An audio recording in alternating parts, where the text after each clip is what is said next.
So welcome back, friends. We were here in the last video. We were just going through the background of virtual memory. I just told you we can just go back and discuss the difference between page and frame. So let us go back and spend 5 minutes to understand what exactly is the difference between a page and a frame, how they are different. Okay. So paging physical address space of a process can be non-contiguous. Process is allocated physical memory whether the latter is available. It avoids external fragmentation, avoids problem of varying sized memory chunks. So what is the best solution is divide the physical memory into fixed size blocks. It is called as frame. Remember, frame is always associated with a physical memory and page is associated with logical memory. So when you divide physical memory into equal sized into fixed sized blocks, you call it as a frame. So usually frame size varies, starts on the power of 2. It starts with 512 bytes and maximum frame size can be up to 16 MB.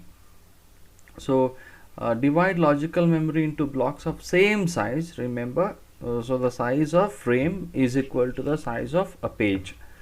Again, one more biggest problem here is keeping track of all the free frames. So keeping track of all the free frames means, so if you have already stored some information in the physical memory that is in some frames, that also has to be noted. Then to run a program of size n pages, you have to find n free frames. So set up a page table to translate logical to physical addresses. Backing store likewise split into pages, still have internal fragmentation. So we know this address generated by the CPU is divided into page number and page offset.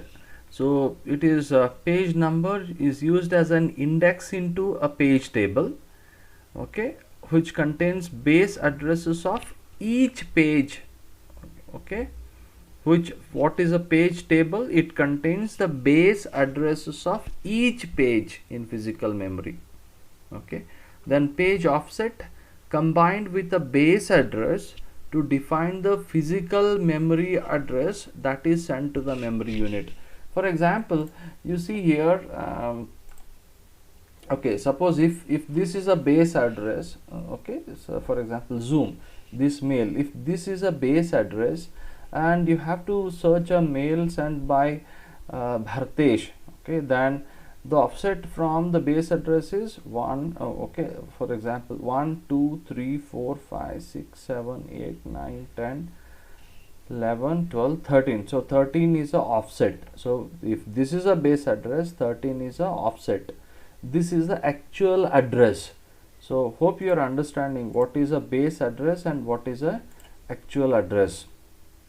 Where it goes, page number, it is used as an index into a page table which contains the base address of each page.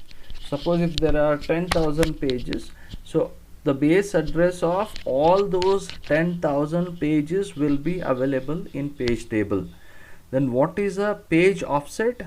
Page offset, it is available within the individual page itself. So you go to that particular page, then within that page what is the exact address? To know this, we have to have an page offset. So page offset is combined with the base address to define the physical memory address. For a given logical address space of 2 to the power of m, and page size is a page size of 2 to the power of n. So this is what is a paging hardware. So CPU generates a logical address which is in the format P and D. P is a page number and D is a offset. So it goes and search for the page table. What is a page table? Page table contains what? Page table contains the base address.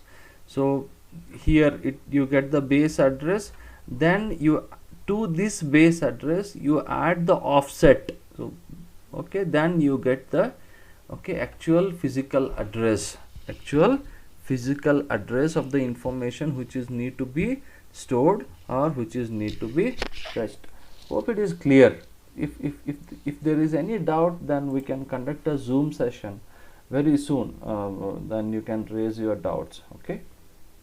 I think now we will go back to what is that? Virtual. Then virtual memory can be implemented either by demand paging or demand segmentation. So here you see here virtual memory that is larger than the physical memory. So here this is a virtual memory and this is a physical memory. So in between there is a memory map. Okay, you can use MMU, that is memory management unit, which converts a virtual memory into physical memory. This is a backing store. Okay, it is a physical memory in the sense RAM. So this is a hard disk. Backing store can be an hard disk. Then virtual address space, usually designed logical address space for stack to start at max logical address and grow down while heap grows up. Okay, we have already studied this in chapter 3, that is processes. This is a base address. I mean, this is a address space of a process. Okay, so here is the actual code. This data section contains information about the global variables. Heap is a temporary memory. Okay, so whenever if you use a dynamic memory allocation schemes, so the memory will be allocated from this heap. Okay, then stack, it contains information about the parameters, local variables and all other things. Okay, so I think you already know this. We'll go to the next. So shared library using virtual memory. So this is one process and this is another process. Okay, both of them can share some particular library. Okay, library in the sense, you know, in programming we use so many library functions. So two processes can share same library. Then the first way of implementing virtual memory, that is demand paging. Demand paging means, just try to understand the keyword here, demand. Demand means whenever there is a demand, then only a particular page will be brought into the memory. Okay, so that is it's the most simplest way to explain demand paging. Could bring entire process into memory at load time, or bring a page into, so the process is basically divided into various pages. So the first option is you can bring the entire process and place it into the memory. So if you place entire process, for example, you have taken so you need some money and you have around 10 lakh rupees in your account, and you withdraw all the 10 lakhs and 10 lakh rupees and keep it in your pocket and roam around the city. Okay, so normally we don't do that. Okay, for example, if we need only 5,000 rupees today, we just take out 5,000 rupees. Okay, that is what is demand paging. Okay, an analogy to demand paging. Or bring page into memory only when it is needed. So less input output needed, no unnecessary input output. For example, if a process is of 100 MB and you just try to imagine bringing all the 100 MB into the memory is a time consuming process. Out of 100 MB you require only 5 MB. So you bring 5 MB now. Later, when again if there is any other fresh requirements, you can also bring that. Okay, so that is the advantage of demand paging. So less memory needed, faster response. So because of this, you can accommodate more users. So similar to paging system with swapping. Okay, you can see here. This is a swap out program A, then you can swap in program B. Okay, similar page is needed, reference to it.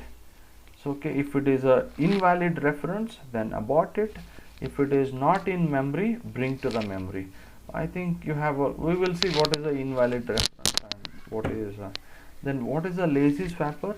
Never swaps a page into memory unless page will be needed. Swapper that deals with pages is a page. So again, lazy swapper means never swaps a page. So this is swapping out, this is swap in.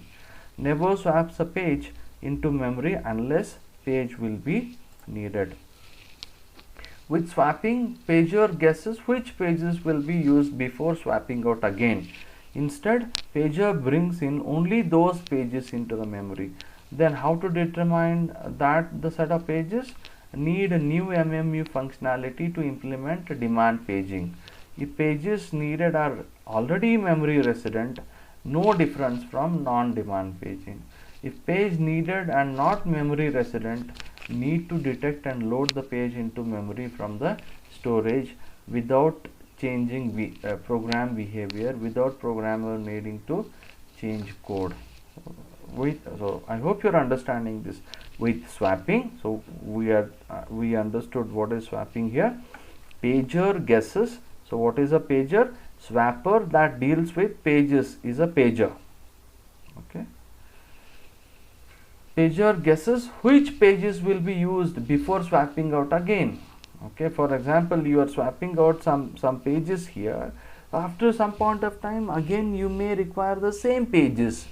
So the swapper has to think well in advance whether these pages have to be swapped out or not. Okay, then how to determine that set of pages? Need new MMU functionality to implement the demand paging. So I hope it is clear. I think we will see. Yeah, I think we will stop now and we will continue with in the next video. Thank you.